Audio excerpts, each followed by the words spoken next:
Bonjour Svarou. Je suis si heureuse de pouvoir à nouveau discuter avec toi. Aujourd'hui, nous allons parler des densités. Tout d'abord, j'aimerais savoir pourquoi tu préfères les appeler densités et non dimensions. Est-ce que c'est parce que tu ne veux pas les confondre avec notre perception mathématique des dimensions, c'est-à-dire le cube, le carré, etc.? Oui, pour moi, les dimensions sont plus proches de la géométrie et des mathématiques. La première dimension est une ligne, x. La deuxième dimension est une grille sur une surface plane, x, y. La troisième dimension est une position à l'intérieur d'un cube en utilisant les lignes x, y et z. Cela n'a donc rien, ou pas grand-chose à voir, avec ce dont nous parlons en tant que 2D, 3D et 5D dans les domaines fréquentiels de réalité. Les humains voient des dimensions ou confondent les dimensions avec les densités. En physique terrestre, ils voient un carré sur une feuille de papier comme un objet en 2D. Un carré en 3D est un cube. Un carré en 4D est un tesseract. Et ils poursuivent ainsi avec la géométrie jusqu'en 8D, en se basant entièrement sur les mathématiques. Mais tu dois remarquer qu'il ne s'agit que d'objets physiques, qui n'ont rien à voir avec ce dont j'ai parlé. Oui, bien sûr. C'est très clair pour moi maintenant. Les mathématiques humaines et les objets géométriques ont leur place ici, mais ce n'est pas ça qui est important ici dans ce thème. D'accord. Alors à quoi fais-tu référence lorsque tu parles de densité? De quoi s'agit-il? Ok, je vais faire simple. Il n'y a pas de densité. Ok. Alors à quoi fais-tu référence quand tu dis 3D, 5D, 7D, etc.? Tous ces nombres de première, deuxième, troisième, quatrième, cinquième densité ne sont que des concepts que les humains ont inventés pour tenter de comprendre quelque chose de plus grand qu'eux. Ce n'est qu'une grande courbe d'énergie potentielle qui va de la basse fréquence à la très haute fréquence. Comme nous l'avions mentionné une autre fois, imagine une règle graduée. Elle mesure en général 30 cm de long, n'est-ce pas? Oui. Quelque chose comme ça, je suppose. Les mathématiques et moi ça fait 2. Votre troisième densité se situe dessus seulement entre les graduations 3 cm et 4 cm. Tout le reste est ce que les humains ne peuvent pas voir et ne peuvent pas comprendre. Ils ne peuvent pas le voir parce qu'ils n'ont pas la fréquence nécessaire pour le voir. Imagine une voiture qui roule si vite que tu la vois à peine. Si elle roule encore plus vite, tu ne la verras plus, parce qu'elle n'est pas dans ta fréquence. Mais si tu sautes dans une autre voiture et que tu roules à la même vitesse juste à côté d'elle, donc que tu as la même fréquence qu'elle, et donc, que tu es dans la même densité qu'elle, cette voiture t'apparaîtra comme si elle était figée, totalement immobile, donc tu la verras parfaitement. J'adore cet exemple. Je comprends, merci. Ok, alors les densités pourraient juste être considérées comme des fréquences plus basses ou plus hautes. C'est exact. Une fréquence est une densité et une densité est une gamme de fréquences. La 3D n'existe donc qu'à l'intérieur d'une certaine fréquence de vibration. Et qu'est-ce qu'une fréquence de vibration? Ce sont les cycles par seconde des oscillations de la structure atomique de la matière. Donc ta fréquence est plus élevée, c'est ça? Je veux dire plus rapide? Oui. La matière en 5D oscille beaucoup plus vite qu'en 3D. Par conséquent, il n'y a pas de frontière entre les densités, c'est un seul et même gradient. Un tout, l'univers, l'unicité, la source. Les personnes de chaque densité ne peuvent voir que ce qui se trouve dans leur champ de perception. Des choses qui te paraissent étranges à toi, étranges et non prouvables de manière empirique, sont de simples faits de la vie de tous les jours pour moi. C'est tout un gradient de fréquence, comme le cadran de ta radio. Ok, je comprends. Parlons de la 4D, car nous parlons toujours de la 3D et de la 5D, mais jamais de la 4D. Peux-tu me décrire ce que c'est? La 4D est une version plus légère de la 3D. C'est ce qu'on appelle l'astral ou le bas astral. C'est juste une fréquence au-dessus de la 3D, où il y a beaucoup de créatures, dont beaucoup sont effrayantes, mais les gens ne peuvent pas les percevoir même s'ils interagissent avec elles tous les jours. Maintenant, d'autres personnes peuvent expliquer la 4D comme étant autre chose. Mais celle-ci est notre interprétation à nous, la meilleure et la plus pertinente que nous puissions donner. La 4D est comme une frontière de fréquence entre la 5D, espace normal, existence normale, et la 3D. Imagine ça comme une zone tampon. Pas tout à fait la 3D et pas exactement la 5D. Autre chose, une personne en 5D peut percevoir tout ce qui se trouve en 4D, 3D, 2D et 1D, mais pas en 6D et au-delà, car le chiffre 5 est composé des chiffres 1, 2, 3, 4, et 5 aussi. Quand tu es dans une densité, n'importe laquelle, tu es dans une fréquence qui lui correspond, donc comme dans l'exemple des voitures, tu peux voir ce qu'il y a dedans, uniquement si tu te déplaces aussi vite, donc si tu vibres aussi vite, que tout le reste dans cette fréquence particulière. La 4D a été mise en place quand vous avez mis en place la 3D? Ou elle était là avant? Toutes les fréquences existent et ont toujours existé, sur Terre et ailleurs. Elles font toutes partie d'un gradient et sont inséparables. C'est le tissu dont est constitué l'univers physique. Nous n'avons pas inventé la 3D. Tout était déjà là avant. Mais c'est la Fédération qui l'a mise en place, n'est-ce pas? Elle l'a imposée par-dessus la perception normale de la 5D. Ce que la Fédération a fait, ça a été de forcer la 5D à entrer dans une vibration 3D, super lente, super basse et lourde. Ça se fait par la gestion des fréquences. Avec le concept physique des fréquences constructives et destructives. C'est superposé à l'aide de générateurs d'ondes électromagnétiques ayant l'exacte fréquence, ou oscillation, qui puissent réduire la 5D naturelle à une vibration 3D. Mais je pensais que, puisque la 3D a été mise en place artificiellement ici, la 4D était aussi quelque chose du même genre, qui n'existe pas de manière naturelle. Parce que, d'après ce que j'ai compris, tu as dit que 99,9% de l'univers matériel est en 5D. La 3D et la 4D existent toutes deux naturellement, tout comme la 2D et la 1D, et elles font partie de la 5D. Comme vous ressentez la 2D comme faisant partie de la 3D, vous pouvez difficilement les distinguer. Il en va de même pour la 4D et la 3D. Il ne peut pas y avoir une cloison stricte entre la 3D et la 5D. Il y a toujours un dégradé entre les deux, et ce dégradé est la 4D. Ok, donc les densités se passent toutes en même temps, elles existent, tout simplement. Ils nous ont seulement déconnectés de la 5D, donc nous ne sommes conscients que de la 3D. Mais tout est contenu ensemble. Par contre, il y a encore quelque chose que je ne comprends pas. Tu as dit, la 3D et la 4D existent toutes deux naturellement. Mais tu as également dit plus tôt que la 3D était artificielle. Donc je ne vois pas clairement si c'est quelque chose d'artificiel ou de naturel. Le fait de percevoir uniquement la 3D ou la 4D est quelque chose d'artificiel, mais elles étaient déjà bien là, mais seulement en tant que partie de la 5D, tout comme les chiffres 3 et 4 font partie du chiffre 5. Sur Terre, normalement tu devrais percevoir la 5D, mais tu es immergé dans une soupe électromagnétique qui limite ta conscience, en utilisant le principe de l'interférence destructive. La 5D est sur Terre, mais tu ne peux tout simplement pas la voir. C'est à cause de la matrice artificielle qui transmet une fréquence qui t'empêche de voir au-delà de la 3D. Mais rappelle-toi que la conscience est holographique, ou holistique, et que la densité dans laquelle se trouve ton corps, ton véhicule physique, n'a rien à voir avec ta conscience. Ce que je veux dire, c'est que même ici sur Terre, tu es complète, et d'aucune manière handicapée. Ok, maintenant c'est clair, merci. Quelles sont les créatures qui occupent la 4D? Et peuvent-elles nous voir? Ceux de la 4e densité peuvent voir la 3e, mais pas la 5e.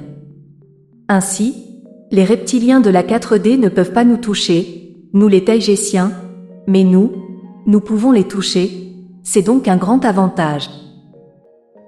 Mais quel type de créature y a-t-il en 4D? Toutes sortes de créatures. Imagine-la, peuplée d'autant de variétés de créatures qu'il y a en 3D, mais différentes. Il y a des limaces astrales, toutes sortes de créatures parasites, et même des substances fluides toxiques qui pénètrent ton champ éthérique. Pourquoi naissent-elles en 4D et pas en 3D ou en 5D? Je ne comprends pas cette partie. Parce que la 4D correspondait à leur conscience. C'est la même chose pour toutes les autres densités. En 4D, il y a aussi toutes sortes de belles créatures, bien sûr. Des choses que les gens ne voient que comme faisant partie de la mythologie. Des créatures comme les elfes, les trolls, les dragons, les fées et tant d'autres. Et aussi beaucoup d'oiseaux que l'on ne trouve pas en 3D. Et les êtres qui occupent la 4D, sont-ils coincés là aussi? Comment ça se fait qu'ils soient limités à la 4D? Ils ne peuvent pas percevoir au-delà de la 4D. Mais est-ce que cela s'est produit à cause de notre enfermement dans la 3D? En d'autres termes, l'enfermement de la Terre dans la 3D, affecte-t-il aussi leur existence? C'est exact. Ils seront libres eux aussi lorsque la matrice artificielle disparaîtra. La conscience reptilienne est apparemment enfermée dans la 4D. Même s'ils sont aussi des créatures 3D. Vois la 4D comme la zone où la fréquence de la matrice artificielle s'affaiblit, de sorte qu'elle ne peut pas supprimer suffisamment la 5D, et qu'une fréquence de la 5D compatible à la 4D passe à travers le filtre et c'est ce qu'on appelle la 4D. La 4D n'est pas censée exister, et pourtant elle existe, car le système de la matrice 3D n'est pas parfait et ne peut donc pas supprimer toutes les fréquences de la 5D. Dans certaines zones de la Terre, elle ne supprime que certaines de ces fréquences 5D, ce qui fait que ces zones sont en 4D, c'est-à-dire des zones où la matrice est faible. Imagine par exemple des étoiles. Les étoiles étant en 5D. Par temps clair, tu ne peux pas les voir parce que le soleil est trop brillant et qu'il les éclipse. Tu ne peux pas voir les étoiles, mais elles sont quand même là. Pourtant, parfois tu peux voir la lune la journée. Elle n'est pas aussi claire que la nuit, mais elle est là, car le soleil n'est pas assez brillant pour la cacher complètement. Voilà, c'est une analogie pouvant expliquer la 4D. Et y a-t-il des personnes, là-bas dans la 4D? Les Agarthiens, qui habitent dans l'intraterre, sont des exemples de personnes vivant en 4D. Ok, et lorsque nous ascensionnerons, pourrons-nous voir toutes ces créatures de la 4D? Les elfes, les gnomes, etc. Oui, et c'est déjà le cas. C'est pourquoi les gens voient d'étranges créatures partout. Est-ce que la 4e densité est l'endroit où nous allons quand nous dormons? Quand vous dormez, vous allez partout où votre conscience et votre fréquence, ainsi que la fréquence que vous avez à ce moment-là, peuvent vous emmener. Lorsque vous dormez, vous êtes la source. Vous êtes libre. C'est pourquoi vous manifestez tout ce que vous voulez dans vos rêves, parce que vous êtes de l'autre côté, dans une densité très élevée. La seule raison pour laquelle vous manifestez des rêves 3D, comme des voitures, des arbres, de l'eau ou une rue dans une ville, c'est parce que c'est ce sur quoi votre conscience et votre attention se fixent, parce qu'en ce moment vous vivez une expérience en 3D. Sur Terre, les gens disent que lorsque vous dormez, vous vous rendez dans un royaume astral spécifique. Mais encore une fois, c'est la façon dont les humains limitent les choses, avec leurs idées qui ont tendance à tout découper en petits morceaux. Ok. Et concernant la 1D et la 2D? Qu'est-ce que c'est? En tant qu'état de conscience, la 1D serait celle par exemple des minéraux, cristaux de quartz, etc. La 2D est un état de conscience et de pensée très linéaire, enfermé dans la dualité. 2D égale dualité, sans possibilité de penser à d'autres choses. Très axé sur la survie uniquement. De nombreuses créatures vivent ainsi. Je dirais que beaucoup de gens vivent aussi comme ça. Oui, c'est le cas, parce que leur conscience est encore coincée dans la 2D ou la 3D inférieure. En 3D, par exemple, les êtres ont tendance à ne se préoccuper que de 3 choses. 1. Est-ce que je peux manger ça? 2. Est-ce que ça peut me manger? 3. Est-ce que je peux m'accoupler avec ça? En 2D, il s'agit uniquement d'une question de mort ou de survie. En 3D, il s'agit plutôt de mourir, de survivre ou de prospérer. Prospérer serait s'accoupler. En 4D, vous savez qu'il y a plus que ça, mais vous avez un ego, une identité. En 5D, vous êtes sûr de votre identité et il est fort possible que vous connaissiez aussi vos autres identités, des autres incarnations. Il y a donc 3 façons de voir les densités. 1. La manière mathématique humaine et ses dimensions. 2. L'état de conscience par rapport à la survie. 3. Une courbe de fréquence toujours croissante. Et voici encore une autre manière de comprendre les densités. En 1D, vous êtes un minéral, vous êtes et vous ne savez pas que vous êtes. En 2D, vous commencez seulement à prendre conscience que vous êtes quelque chose qui est séparé des autres. En 3D, vous avez une identité car vous savez maintenant que vous êtes un ego, que vous êtes vous et qu'il y a les autres. En 4D, vous commencez à prendre conscience que vous n'êtes pas seulement vous, mais que vous faites aussi partie des autres.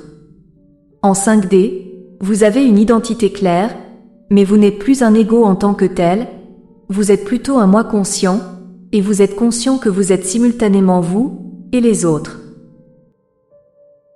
Et toi, parmi ces 3 façons de comprendre les densités, mathématiques humaines des dimensions, conscience versus survie, ou courbe de fréquence croissante, tu perçois les densités selon laquelle? Parce que d'après ton explication, moi je les vois comme un mélange des façons numéro 2 et 3. L'état de conscience et le taux de fréquence. Les deux étant probablement étroitement liés. Mon esprit voit les choses de manière holographique ou holistique. J'inclus les 3 descriptions comme des tentatives de compréhension de la même chose. Je ne peux pas les séparer. J'utilise des morceaux de chacune d'entre elles selon mes besoins et lorsqu'il faut que je décrive une densité. Je les considère toutes comme des éléments d'explication. Si je devais choisir, je choisirais l'explication spirituelle, la numéro 3. Ok, maintenant, passons à la 6D et aux densités supérieures. Qu'y a-t-il dans la 6D? Et toi, peux-tu communiquer avec les êtres qui s'y trouvent? Seulement s'ils le souhaitent. Vois-le comme l'astral de la 5D. Comme la 4D l'est pour la 3D. Ça existe, mais depuis mon point de vue, ce n'est pas entièrement physique. Bien que depuis leur point de vue à eux, il soit physique. Plus on monte, moins on est dense, et les règles changent. Ils peuvent encore donner l'impression d'avoir un corps, mais ils sont presque entièrement constitués d'énergie. Ils sont la manifestation d'une intention, éternelle et conscient qu'ils existent. Donc l'univers matériel est principalement en 5D. Mais y a-t-il d'autres univers matériels? Oui, il y a des univers parallèles matériels au-delà de la 5D, mais ils sont matériels seulement depuis le point de vue des êtres qui y sont, alors que depuis notre point de vue, ils sont énergétiques, ils ne sont pas sur ce plan physique. Ils sont en dehors des règles que nous suivons ici, dans le monde matériel. Qui vit en 6, 7, 8 et 9D? Et combien de densité y a-t-il avant d'atteindre la source? Y a-t-il là-bas des races particulières? Comme je l'ai dit, c'est un gradient, donc ça ne se termine jamais, et ça prend probablement la forme d'un cercle ou plutôt d'une spirale. Et dans un point d'un univers, la partie la plus haute de la spirale peut être la partie la plus basse d'une autre spirale, ou bien la même spirale qui continue, les deux choses étant valides. Un cercle, une spirale. Et on peut aussi considérer que la spirale va jusqu'à la source, oui. Mais comme c'est une spirale, il est probable qu'elle n'arrive jamais à la source. Il serait plus juste de dire que la source est incluse dans cette spirale. Que tout y est inclus. Les densités dont tu parles sont les règnes des êtres de lumière, qui ne prennent une forme que lorsqu'ils le souhaitent, comme lorsqu'ils veulent parler avec nous. Quelques exemples sont les nombreux Yéna, d'Alcyone principalement. Et il y a aussi beaucoup d'Amélie, d'Aldébaran. Leur as-tu déjà parlé? Ils nous parlent très souvent. Ce sont eux qui nous guident tout le temps. Et oui, J'ai parlé à un être de 6D 7D il n'y a pas longtemps. Est-ce que tu parles avec eux comme nous le faisons maintenant, ou par télépathie? Et tu les as vus? Seulement en astral. Tu veux dire ton astral, la 6D?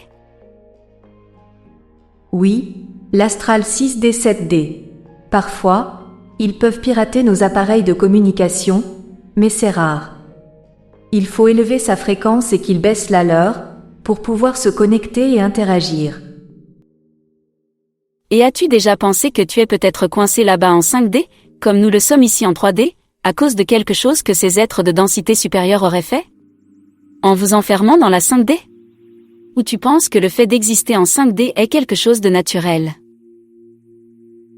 Oui, la 5D est la manifestation naturelle dans la matière d'un être éthérique. Mais comme il n'y a pas de temps là-bas, pour eux il serait inutile de résoudre un problème du passé, parce qu'il n'y a pas de passé pour eux, même pas de façon perceptible. Mais j'ai cru comprendre qu'ils ont aussi de la matière. Seulement depuis leur point de vue à eux. En 7D, il n'y a que de l'énergie et de la conscience. Il n'y a de la matière qu'à la suite d'une intention de se manifester dans un univers de matière solide comme l'est la 5D. C'est par l'intention. Seulement par l'intention. Et tu as dit tout à l'heure que la fréquence est une oscillation de la matière. Est-ce que la matière disparaît complètement à un moment donné? Ou est-ce qu'elle reste de la matière pour le niveau de densité qu'elle occupe? Oui, quand la matière oscille trop vite, elle se transforme en énergie.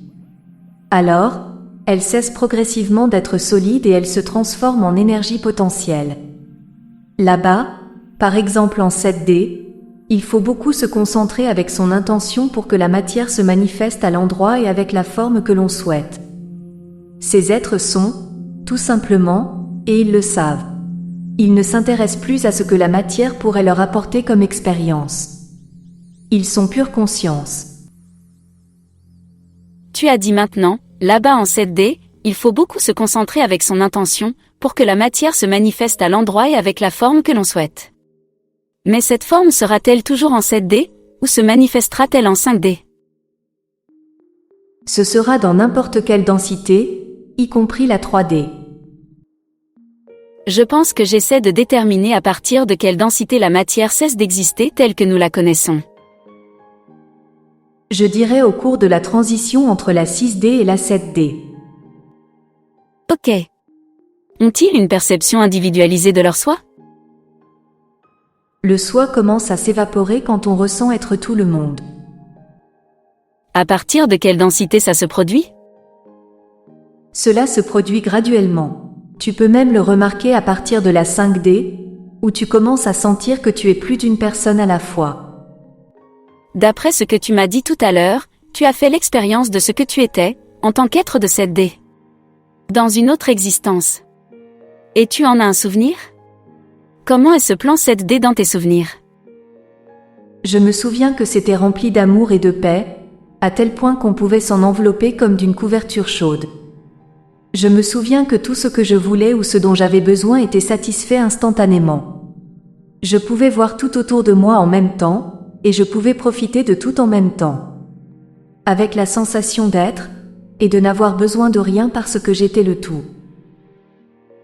J'étais les planètes, j'étais la poussière interstellaire, j'étais l'herbe dans des mondes lointains, j'étais chaque créature, grande et petite. Je pouvais accéder à tout cela en même temps, être tout cela en même temps, qui me complétait. Chaque souvenir de tous était en moi, m'accomplissant. Et j'étais consciente de tout, parce que tout se passe en même temps, vu que le temps n'existe pas. J'étais, tout simplement. Les mots ne sont pas suffisants. Il n'y a pas de mots pour décrire cela. Waouh! C'est une très belle description, merci. Je sens que mon être est encore quelque part, au-dessus aussi de la 5D. Je voudrais contacter cette sphère à nouveau. Ma question est la suivante, si notre conscience n'est pas limitée à une densité particulière, comme tu l'as indiqué avant, pourquoi ma perception n'arrive pas jusque là-bas? Pourquoi reste-t-elle dans la 3D, 5D, si notre être supérieur se trouve aussi au-dessus? Nous sommes tous des ondes stationnaires. Une onde stationnaire est un concept énergétique dans lequel l'énergie potentielle dispersée partout a tendance à se concentrer en un point parce que ce point reçoit beaucoup d'attention. Tu es une onde stationnaire parce que tu as l'habitude de prêter attention à ton identité actuelle en tant que Gosia, ton ego, et moi en tant que Svaru, mon ego. Lorsque nous nous libérons de tout attachement et que nous sommes, simplement, nous pouvons accéder à d'autres points d'attention, ou à d'autres ondes stationnaires. Nous pouvons être ce que nous voulons être. Mais encore une fois, pour faire cela, tu dois être dans une densité plus haute comme la 7D. L'énergie potentielle se manifestera dans la matière comme résultat d'une intention créatrice, d'une attention provenant d'une conscience. Alors, comment faire pour arrêter de donner de l'attention à nos véhicules d'ego, afin de pouvoir faire bouger cette onde stationnaire? En transcendant ce que tu es. En comprenant que tu es beaucoup plus. Le fait de lâcher l'ego ne peut être que le résultat de la destruction du soi, au cours d'une méditation profonde, ou lorsque tu décèdes. Donc, avant de nous incarner dans la 3D ou la 5D, il y avait quelque chose dans notre conscience 7D et au-delà qui poussait notre attention vers l'extérieur. Pourquoi? Je suppose que cela nous ramène à la question de savoir pourquoi la source s'est poussée elle-même vers l'extérieur, en se séparant d'elle-même en une infinité d'âmes. C'est fait avec l'intention de créer quelque chose de plus. En d'autres termes, l'illumination. Mais avant de faire cela, de se pousser elle-même vers l'extérieur, nous, en tant que conscience de densité supérieure, nous en tant que source, nous ne savions pas qu'il serait si difficile de revenir à nouveau? Ou bien le savions-nous? Nous, la source, nous le savions bien sûr, vu que la source sait tout. Et je suis sûr que le but de l'aventure est de se ramener elle-même à nouveau. Car au fur et à mesure qu'elle se ramène elle-même, elle est de plus en plus expansée. Bien qu'ici, nous entrions dans le domaine de personne ne sait exactement, y compris nous. Tout à fait. J'ai adoré cette discussion métaphysique avec toi, sachant que vous aussi vous êtes sur un chemin spirituel, comme nous. Merci beaucoup Svaru. Je comprends mieux le sujet des densités maintenant. Je t'apprécie beaucoup et j'apprécie le temps que tu me consacres. Tout comme j'apprécie le tien. Merci. À demain.